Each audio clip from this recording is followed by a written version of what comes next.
za leo. Mheshimiwa mgeni rasmi, mkuu wetu wa wilaya ya Kasulu, Mheshimiwa mwenyekiti pamoja na viongozi wote wa chama ambao umeambatana nao ngazi ya wilaya, lakini vile vile Mheshimiwa mwenyekiti wa halmashauri yetu ya Kasulu Bwana Ayubu, tumepata kuonana jana.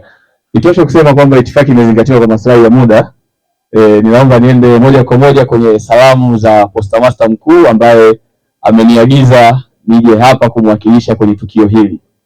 Kama ambavyo tayari amesema mwenzangu mwenyekiti wa chama ngazi ya wilaya, sehemu ni nyingi zenye mahitaji, lakini Mheshimiwa mkuu wa wilaya, itoshe kusema kwamba maombi haya yalipofika ofisini kwa mkuu wetu wa taasisi, vile vile na kwa kuzingatia kwamba bila shule hii yeye asingekuwa pale alipo sasa hivi, basi aliona kuna umuhimu mkubwa sana wa kuhakikisha kwamba madawati haya yanafika mahali hapa. Kwa hiyo kwanza niwashukuru wananchi wa Kasulu, niwashukuru vile vile viongozi wa shule hii, mkuu wa shule, ingawa najua kwamba wakati kipindi anasoma mkuu wetu wa taasisi au kuwepo hapa, lakini shule ilikuwepo na ilikuwa na uongozi.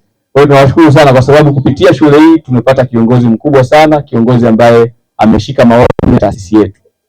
Kikubwa ambacho nitasema pamoja na salamu ambazo ninazifikisha kutoka kwa mkuu wetu wa wilaya, mimi niseme tu moja kwa wanafunzi wanaosoma hapa. Jamani wanafunzi mnaonisikiliza, natumaini mnanisikiliza, si ndio wanafunzi?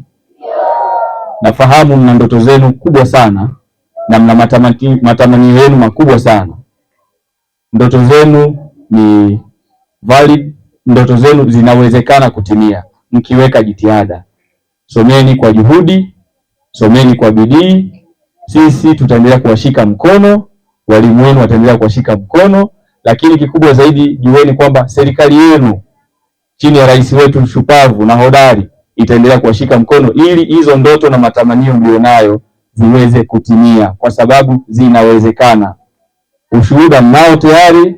Kiongozi wetu ambaye ni Postmaster mkuu amesoma hapa hapa ambapo leo hii mnasoma nyinyi, na leo hii ni mkuu wa taasisi Tanzania nzima, na vile vile ni kiongozi wa taasisi zingine na vyama vingine na umoja mwingine ambao shirika letu sisi ni mwanachama.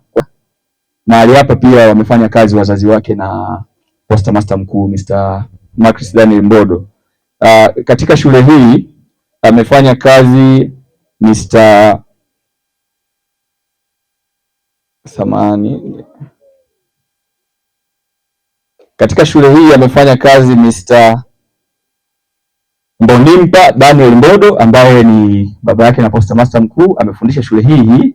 Lakini vile vile amefundisha hapa Mama Olivia Nzabuka Madai ambaye hivi sasa ni marehemu, endelea kupumzika kwa amani, mama yake na Postmaster mkuu wetu. Kwa hiyo tuna kila haki na kila haja ya kuhakikisha kwamba tunaendelea kuhakikisha kwamba shule hii inaendelea kushine, inaendelea kufanya vizuri, na tutaendelea kuishika mkono, lakini hatutoishia hapa. Hiyo ujumbe huu uende kwenye shule zingine, lakini vile vile taasisi zingine ambazo zitahitaji kushikwa mkono na shirika la Posta Tanzania ndani na nje ya Tanzania. Kote tutakapoweza kushika mkono tutashika mkono. Kwa hiyo Mheshimiwa mkuu wa wilaya, ninaomba nikushukuru sana. Asante sana kwa wasaa huu, asante sana kwa kulikaribisha shirika letu katika himaya yako. Asante sana.